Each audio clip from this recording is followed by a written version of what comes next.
Anyway, folks, I'd like to welcome you all back to my show. Today I'm interviewing this is the second time I've invited dear Bob Wageneck or Wageneck, I should say. The German pronunciation has to be so. This is the second time I've invited you to speak on one of my thingy-majiggies. And it's once again, it's a pleasure to have you. Well, it's my pleasure to be here with you, Alex. Even though we're separated by a long distance, I feel like sitting side by side. So, not many people know who you are yet, but I want you to talk a little bit about why I wanted to have you on, and just to give people an understanding of why I chose you of all people. I wanted to have a conversation on modern understanding of science in terms of a pursuit of truth. Why did I think that you were qualified to talk about this? Well, I'll do my best to try and describe this. I've been pursuing truth pretty much since all my life, since I was a little kid. I wanted to know what was real, what was true. And that's been my lifelong goal. That's my heart for your generation right now, is that you'll be re-exposed as a generation to what real truth is, as opposed to, say, feelings, the truth. Right. We've talked about this off and on a number of times, and I think, my heart is to know the truth, both from the physical reality. I'm a physicist, trained physicist. From the physical reality to know what the truth is, and then also know the truth from the spiritual reality that intertwines with our real. We've talked about this off and on. One of the stories I've related to you in the past is I went for many, many years thinking that reality that we know, the physical reality, is all that exists. And about roughly half my life ago, I was confronted with the realization that there's a spiritual reality that overarches the physical.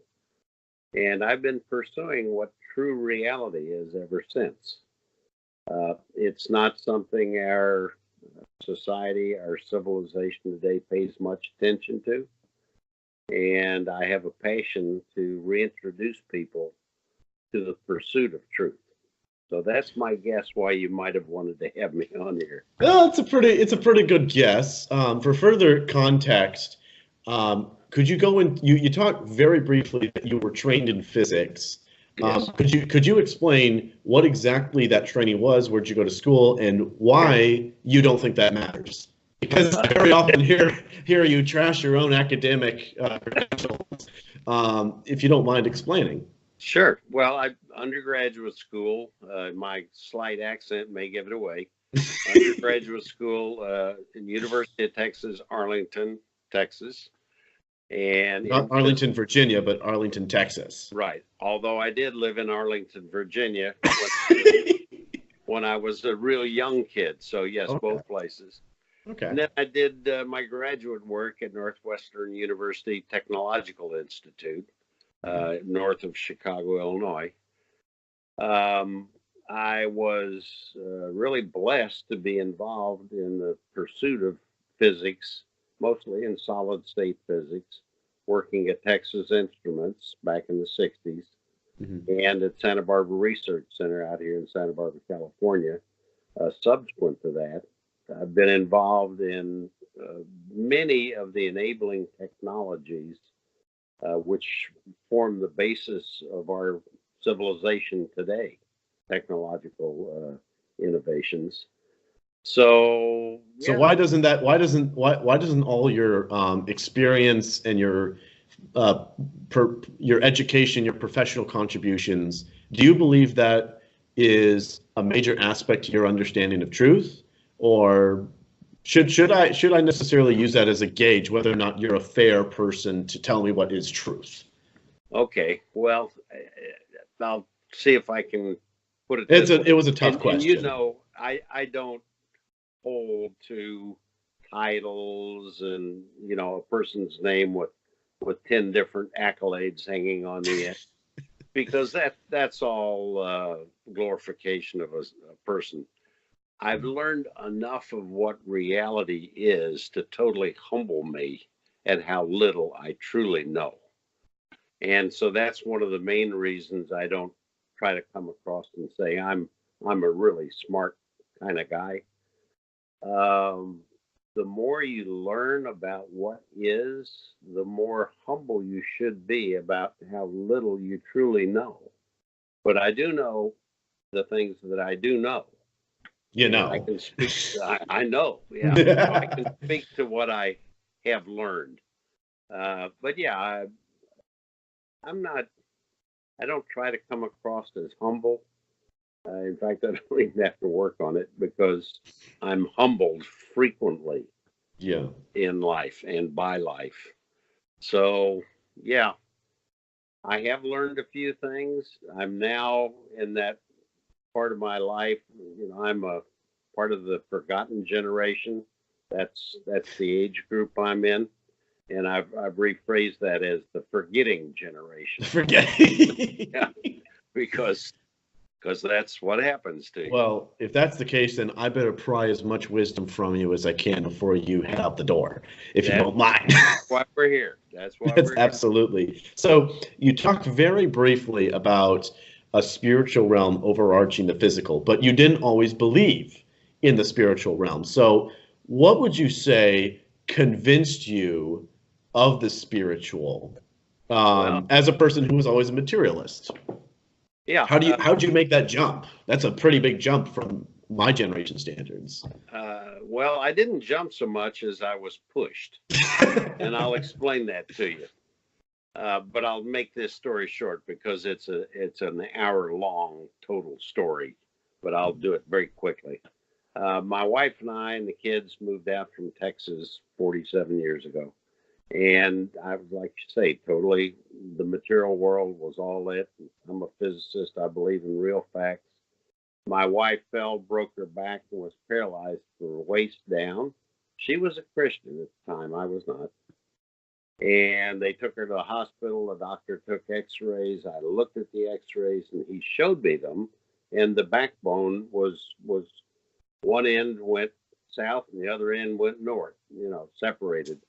And he said she was paralyzed from the waist down and would be the rest of her life. So that was the reality I was staring at in this x-ray and talking to this expert back specialist. My wife, we didn't tell her that she was going to be paralyzed the rest of her life because I didn't have it in me to tell her at that point. She kept telling me, "Don't worry about it. God would heal her." And I kept thinking to myself, "Yeah, like that's going to happen." But I didn't say that to her. That would have been totally unkind. 3 days later, I'm at work and I get a call that they can't find my wife. So I go to the That's not what you told me that they Well, said. they said, "Would Mr. Wageneck, would you come to the hospital? We cannot. We've lost your wife." That's what they said. Yeah, which they've since changed their protocol and now say that they can't find somebody when that happens. In any event, I just thought they were out of their cotton picking minds because a person who's paralyzed from the waist down, you can't lose them. Anyway, I run to the hospital, go up the elevator. I start down the hallway to her room where she's supposed to be. And she comes walking down the hallway. And I saw her, She had gone down to the chapel in the hospital and thanked the Lord for healing her. They took her in and they took more x-rays and so forth. The doctor showed me the before and after x-rays. The after x-rays looked just, I'm not a radiologist, but they looked perfectly fine. The before pictures had black spots and a backbone that was, displaced. The new ones didn't show that. Now, I asked the doctor at that point, to what do you ascribe the difference between these two and the fact that she's now up and walking? And he looked at me and said very condescendingly, Son, he was an older guy. I'm just a young pup. He said, son, that's called a miracle. And that is when I got pushed. I didn't make a leap. I got pushed. Mhm. And that was God shaking my cage and saying, wake up, buddy. There's So, more than you know. as a person who's heard this story and never has gotten tired of hearing it, what would you say to the people who have never experienced some sort of miraculous kind of spiritual moment? The people who have only experienced material, no miracles of healing or walking on water or anything like that. What would you say to those people who are honestly pursuing truth? If they're First on, of they're all, I would admonish them to open your eyes up because miracles are happening all around you. Since that first time where I was confronted with the fact that there is true, you know, above reality things going on. I don't want to mystify it too much. I have been seeing miracles going on all over the place in the last 47 years.